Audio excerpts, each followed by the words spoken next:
Morning, ladies and gentlemen, I'm meadsy69. Welcome back to the channel. In today's video, we're going to look at a couple of tanks, comparing both of these tanks. Now, these tanks are a bit weird. Now, what I mean by that is that they've gone through it. They've gone through it over the last sort of few years. Well, not just few years, but quite a while. So we originally had the T110E3 that once upon a time was probably one of the worst tier 10 tanks in the game. Like, period. It was absolutely awful.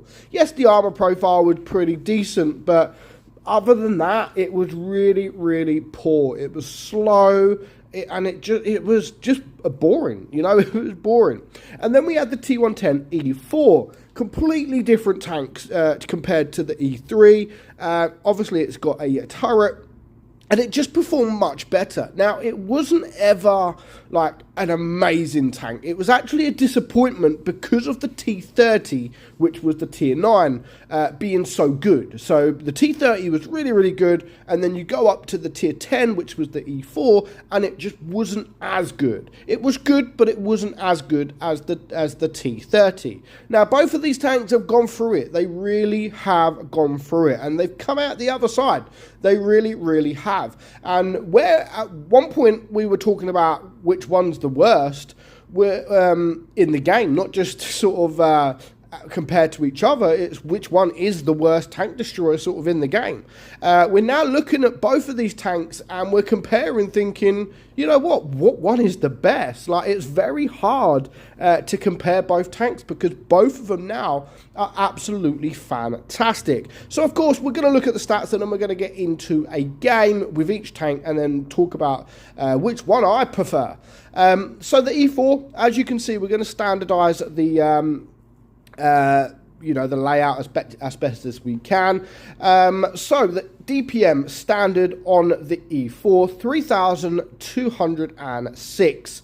Not too bad, to be fair. And the E3 is 2,849. So that actually, straight off the bat, that is a little bit different, you know. That's quite a lot difference DPM, considering they are the same kind of gun.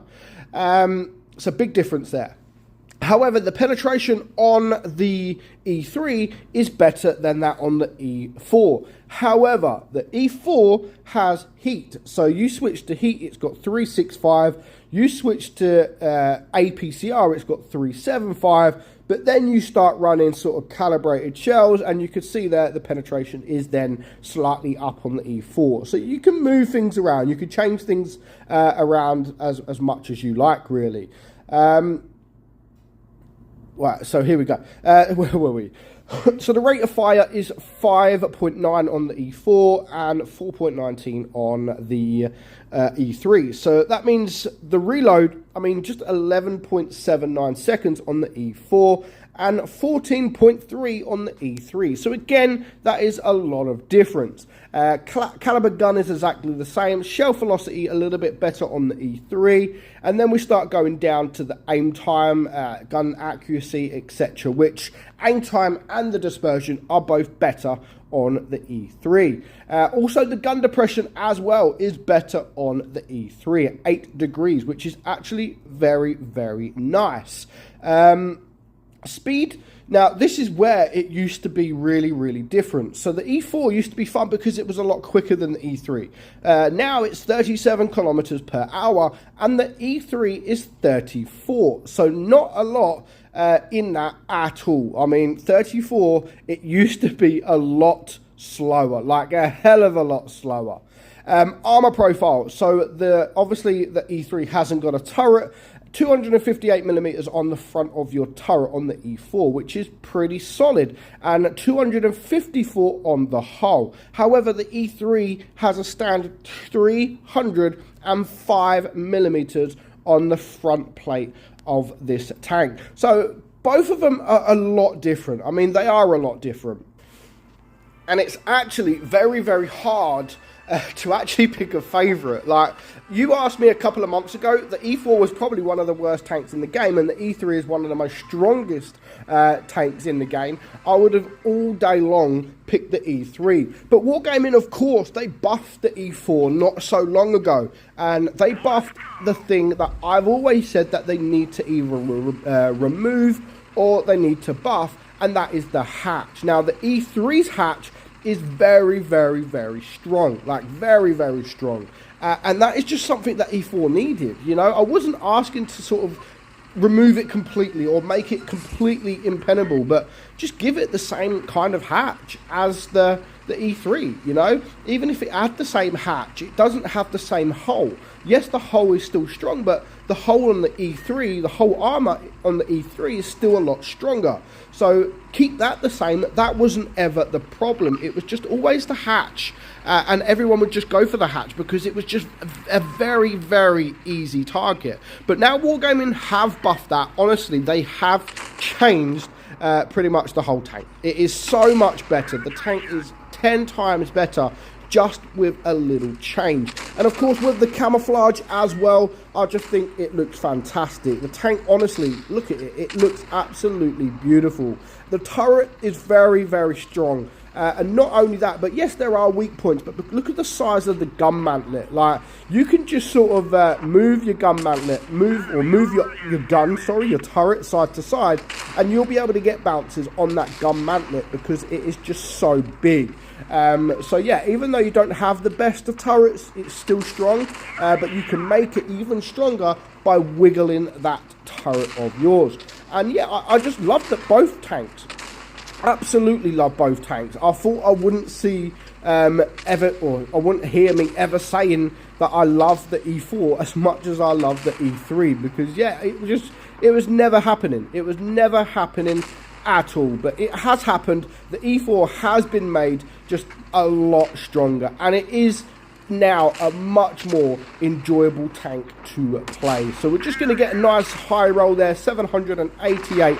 I'm not going to try to turn to him because yeah, he's deaded. We haven't bounced a lot this game. I mean, we haven't really been shot, to be fair. We have anything that has shot us, we have actually bounced. So we managed to bounce 710. There's just the one leopard left alive, so we're going to switch to the HE, but in the end he got shot and we managed to take him out. Nothing special. We still ended on full hit points.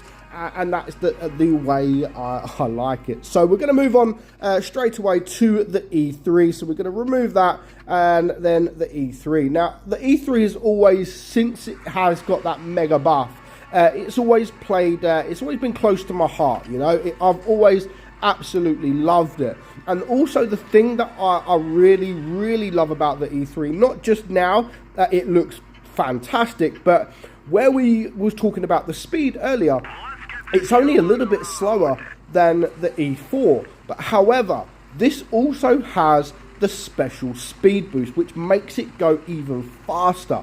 And honestly, that alone, Wargaming at the time, they didn't buff the armor. All they really done was buff the speed, and they made it a little bit faster. And when they made it a little bit faster, and on top of that, gave it that special speed boost, honestly, it just changed the tank without even changing the characteristics like the armor or the gun or anything like that. They've just completely changed the tank, you know. They've made the tank absolutely insane, and ever since then it has always been a fantastic tank that just was the top of the pack. For me, it was always the top of the tank destroyer pack, the strongest. I'm not saying it was like the best. There was tanks that were more fun, but out and out tank destroyer, you know.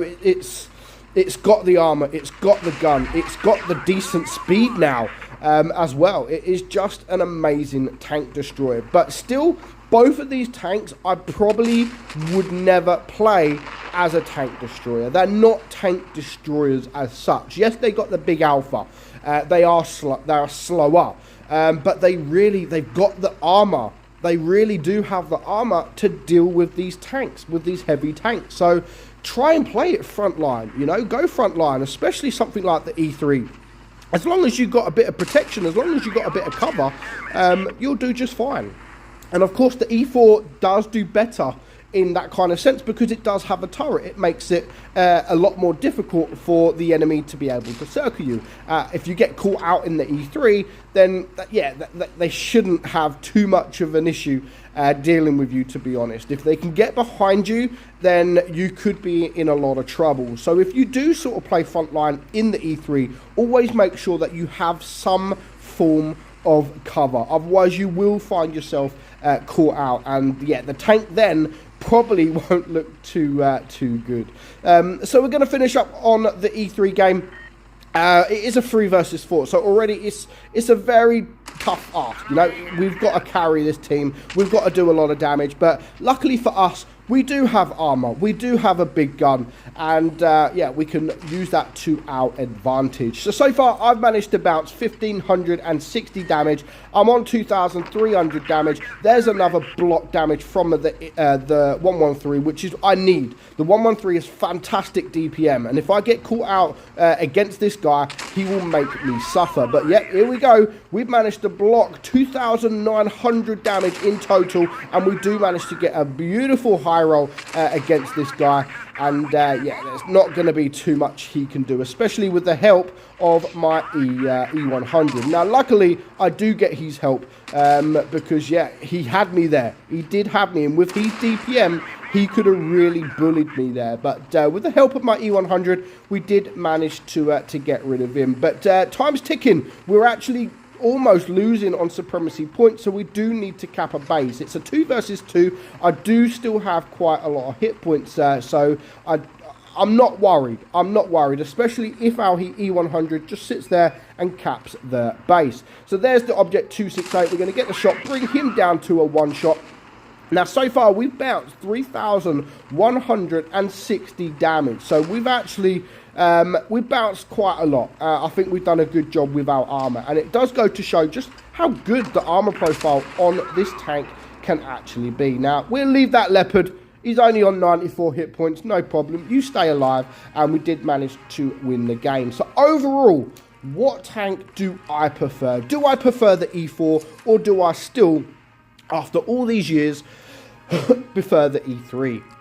I still prefer the E3. I think the E4 has been made so much better, and it is a fantastic tank, but there's just little things I prefer with the E3. One of them is that speed boost. I think that speed boost is absolutely amazing, and just the armor profile in general. The armor profile is absolutely amazing when you use it correctly. So let me know your thoughts. What tank is your favorite? Do you prefer an E3 or do you prefer an E4? Let me know in the comments below. But for now, I hope you enjoyed today's video. I'm meadsy69, and I will catch you all soon. Bye-bye.